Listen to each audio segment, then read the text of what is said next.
भारत एक लोकतांत्रिक देश है और लोकतांत्रिक देश में रहने वाले हर व्यक्ति को, जो लोग अपनी सरकार को चुनते हैं, अपने प्रतिनिधि को चुनते हैं, उनको यह अधिकार होता है कि जिस पर्पज से हमने अपनी सरकार को चुना था, क्या वह सरकार हमारे लिए वह काम कर रही है कि नहीं कर रही है, या जिसके लिए हमने चुना था उल्टे उसने जनता को ही चुना लगा रही है।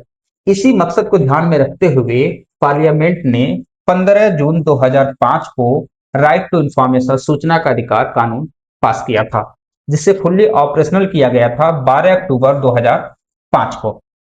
इस आरटीआई को लाने के पीछे सरकार का मकसद था कि नागरिकों को सशक्त बनाना, सरकार के कामकाज में पारदर्शिता और जवाबदेही को बढ़ाना, भ्रष्टाचार को रोकना, लोकतंत्र को वास्तविक रूप से जनता के लिए काम करने हेतु तैयार करना।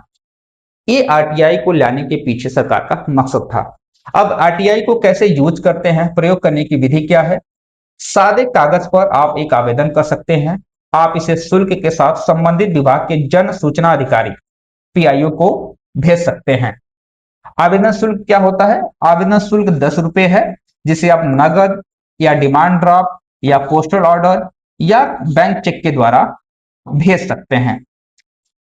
तो ये रहा आरटीआई कानून। शॉर्ट में हमने समझा कि आरटीआई क्या है, और एक बहुत ही एक अच्छा कानून है। इसी कानून की वजह से आप 2000 जो यूपीए सरकार 2005 में से पास की थी, और जब सेकेंड यूपीए आई थी उसमें जितना भ्रष्टाचार हुआ था, यह उस भ्रष्टाचार को उजागर करने में इस कानून ने बड़ी भूमिका अदा की थी।